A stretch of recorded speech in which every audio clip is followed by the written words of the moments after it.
Hello, we're Piers and Andy from Me and My Golf TV, and it's open week, so you've joined us here at Royal Troon, as you have to be. Why not? Andy, what are we doing here today? Right, today we're going to be giving you actually our picks and tips for the open. We're going to be showing you guys what sort of maybe shots the guys are going to be faced with and giving you our picks for the week. Who's going to win, eh? Let's take charge of your game.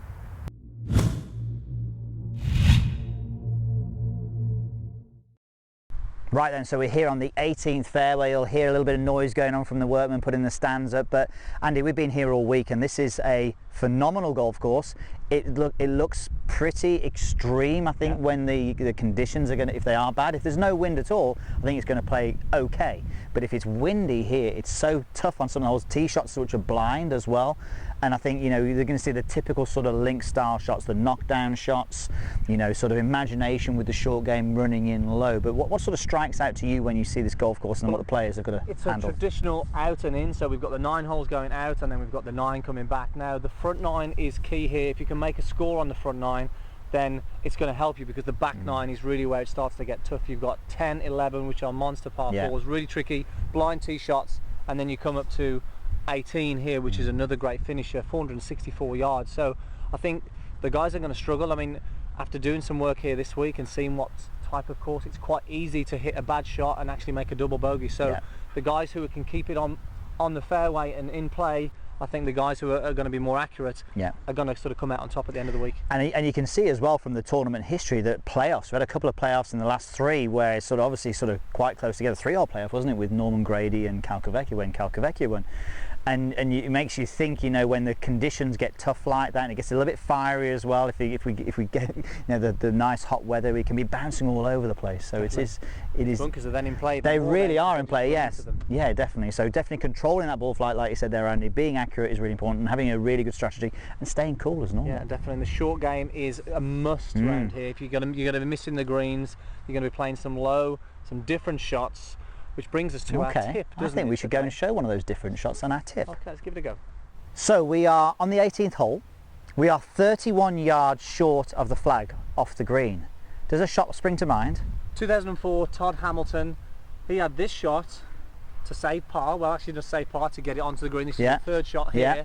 And he used his rescue, the used grey, all week. And I think this was probably one of the reasons why he won the Open. This club played a huge part when he was missing the green. He pretty much attributed it to that, and I think one of the biggest problems we see when players are faced with this shot, that they kind of go as high as they can because it looks good and maybe they think it's the right thing to do, but the link style fairways, very flat. You have to excuse the noise, they're just putting it up the stands at the moment, but you'll find that the golf ball will run almost like a putt when you're on the green, won't it? So let's see how you do it and what you will do to do this shot. Yeah, do you know what, it's just it's not one you're going to use everywhere, but it's a nice one to practice and actually get good at. If you're not that confident of playing that shot with the sandwich here, especially when it's on a tight lie.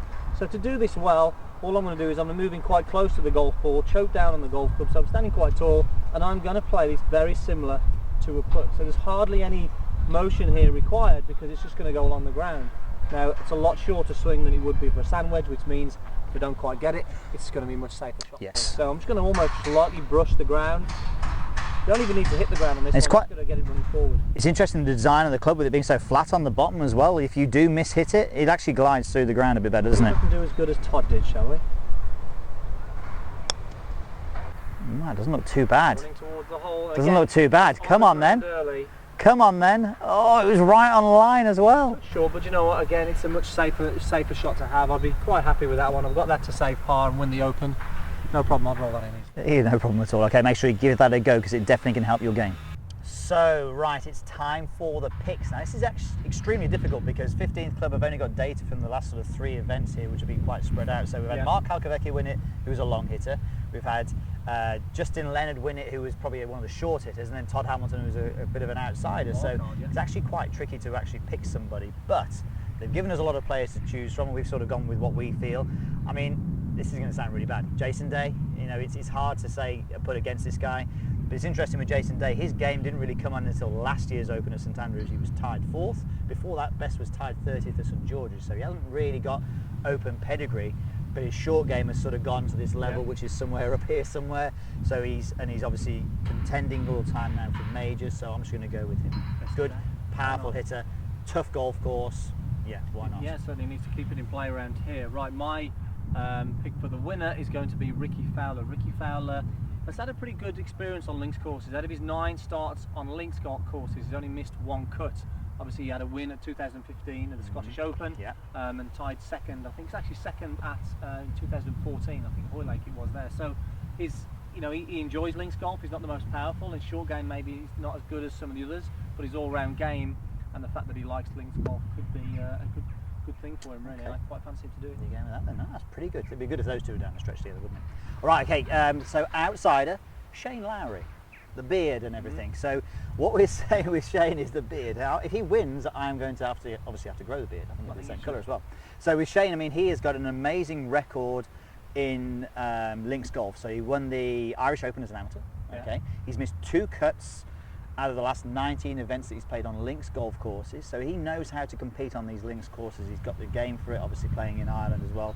He's been able to do that. So look, you know what, and after winning, I think it was the Bridgestone last year, he's sort of gone to this level now where he feels comfortable with these players, so why not Shane Lowry? Definitely, yeah. Come on, I'm going to get that beard. I want that beard in the Yeah, videos. that'd be good. I'll hold you to that. Okay. Right, my outsider then, maybe not as much of an outsider actually, Chris Wood. Now obviously off the back of his win at the BMW, which is a great win, again he likes links golf. He's had 3 top 10s in a row at the Dunhill Links 2014, 15 and 16.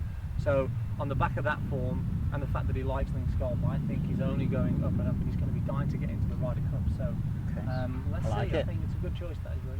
Okay, right, so I hope you enjoyed that. Obviously we're at Royal Troon. Make sure you start watching the tournament tomorrow. Post down below who you think is going to win as well. Let's do more of these videos as well, these picks and tips. We enjoy doing these.